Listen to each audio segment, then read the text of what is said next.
America के एक ही दिन में दो बड़े हादसे। सुबह 9:17 पर टेक्सास वेलरो एनर्जी रिफाइनरी एनर्जी पर एक एक्सप्लोजन होता है, लेकिन अमेरिका ने बोल दिया कि एक हादसा है, चलो कोई नहीं। और अभी 1:30 के आसपास रोम के जर्जिया में एक कोर्ट पर भयंकर आग लग गई भाई। और यहाँ पर बहुत सारे डॉक्यूमेंट्स जल गए, जो भी कोर्ट के होते हैं, कुछ पेपर्स होते हैं। इसको भी अमेरिका ने हादसा बता दिया। ये हादसा तब हो रहा है जब ईरान ने अपने स्लीपर सेल पूरे अमेरिका के अंदर और यूरोप में एक्टिवेट कर दिए।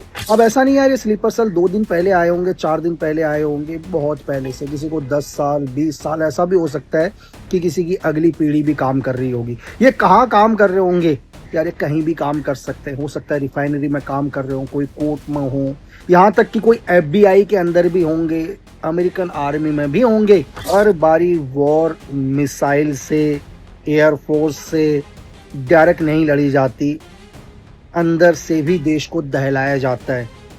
यही होते हैं स्लीपर सेल। मिडिल ईस्ट के हालात इस समय कुछ ऐसे हैं कि ना कुछ कहा जा रहा है, ना कुछ समझ में आ रहा है। दरअसल सीज फायर हुआ है या जंग का ऐलान हुआ है, इन सब चीजों पे कोई भी क्लियरिटी सामने नहीं आ रही है। और इसी बीच पूर्व रॉ एजेंट लकी बीस्ट का एक वीडियो सोशल मीडिया पर खासा वायरल हो रहा है, जिसमें वो बता रहे हैं कि स्लीपर सेल ईरान के किस तरह से अलग अलग इलाकों में एक्टिवेट हो गए हैं। उन्होंने कहा कि एक तो सबसे पहले अमेरिका के टेक्सास में एक बड़ी ऑयल रिफाइनरी में धमाका होता है। धमाके के बाद में उस पर आग लग जाती है और मीलों दूर तक उस धमाके की आवाज लोग महसूस करते हैं। धमाका इतना तेज था कि लोगों ने बताया कि आनन फानन में तुरंत उस पूरे एरिया को सील कर दिया गया था। उसके बाद उन्होंने बताया कि दूसरा एक दिन में दूसरी बड़ी घटना यहां पर होती है कि अमेरिका के एक बहुत पुराने कोर्ट में, उसके कोर्ट परिसर में आग लग जाती है और बहुत जो दस्तावेज होते हैं कोर्ट के, वो भी जो है जल के राख हो जाते हैं। पहले सुनिए लकी बीस्ट का, पूर्व एजेंट लकी बीस्ट का इस मामले में क्या कहना है, पूरी बात सुनिए। अमेरिका के एक ही दिन में दो बड़े हादसे। सुबह 9:17 पर टेक्सास वेलरो एनर्जी रिफाइनरी एनर्जी पर एक एक्सप्लोजन होता है, लेकिन अमेरिका ने बोल दिया कि एक हादसा है, चलो कोई नहीं। और अभी 1:30 के आसपास रोम के जर्जिया में एक कोर्ट पर भयंकर आग लग गई भाई। और यहाँ पर बहुत सारे डॉक्यूमेंट्स जल गए, जो भी कोर्ट के होते हैं, कुछ पेपर्स होते हैं। इसको भी अमेरिका ने हादसा बता दिया। लेकिन यह हादसा तब हो रहा है जब ईरान ने अपने स्लीपर सेल पूरे अमेरिका के अंदर और यूरोप में एक्टिवेट कर दिए।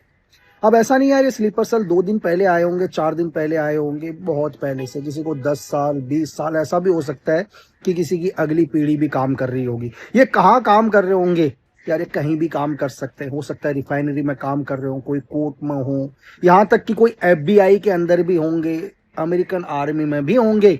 जब भी इनका हैंडलर इन्हें एक्टिवेट करता है, ये अपना काम शुरू करते हैं। तो हर बारी वॉर मिसाइल से, एयरफोर्स से डायरेक्ट नहीं लड़ी जाती, अंदर से भी देश को दहलाया जाता है। यही होते हैं स्लीपर सेल।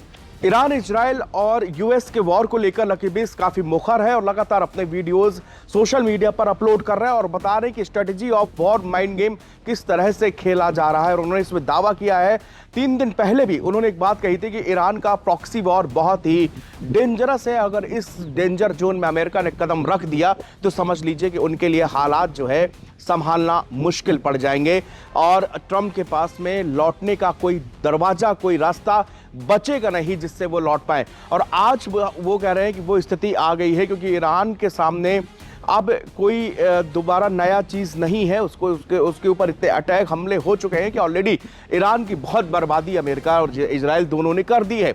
लेकिन इजराइल और अमेरिका के आगे ईरान सरेंडर नहीं करेगा और उसकी शर्तों को मानने में भी साफ इनकार उसने कर दिया है। और इसीलिए कहा है कि अब जो अमेरिका है वो पूरी तरह से प्रॉक्सी वॉर के जद में है। और ये प्रॉक्सी वॉर इतना खराब है कि इसके नमूने कह रहे हैं कि वो दिखने लगे। हालांकि अभी तक अमेरिका की तरफ से ये कहा गया है कि उसकी जो रिफाइनरी में जो धमाका हुआ है वो किसी टेक्निकल फॉल्ट या किसी जो अंदर मशीनें लगी रहती हैं उसमें गड़बड़ी के कारण वो धमाका हुआ है। इसके बारे में अभी जांच चल रही है। हालांकि वहां पर एक टीम जो कि ये जांच कर रही है कहीं इस रिफाइनरी से कोई जहरीली गैस हवा में ना घुलने पाए और लोगों को घरों के अंदर रहने के लिए अलर्ट कर दिया गया है।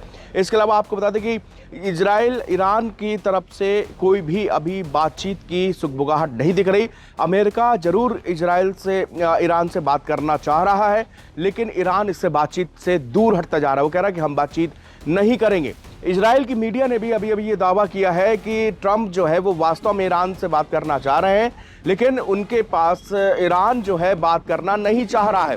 तो ऐसे में अब ईरान जो है वो किसी भी सूरत पे झुकने के लिए तैयार नहीं है और ये जंग जो है मिडिल ईस्ट की लगता नहीं है कि ये 5 दिन का जो एक रेस्ट पीरियड अब ट्रंप ने लिया था कि 5 दिन हम अटैक नहीं करेंगे, इसका कोई खास मतलब अब इस जंग में दिखाई नहीं पड़ रहा है और ये प्रॉक्सी वॉर जो है ईरान का वो लगातार खतरनाक होता जा रहा है।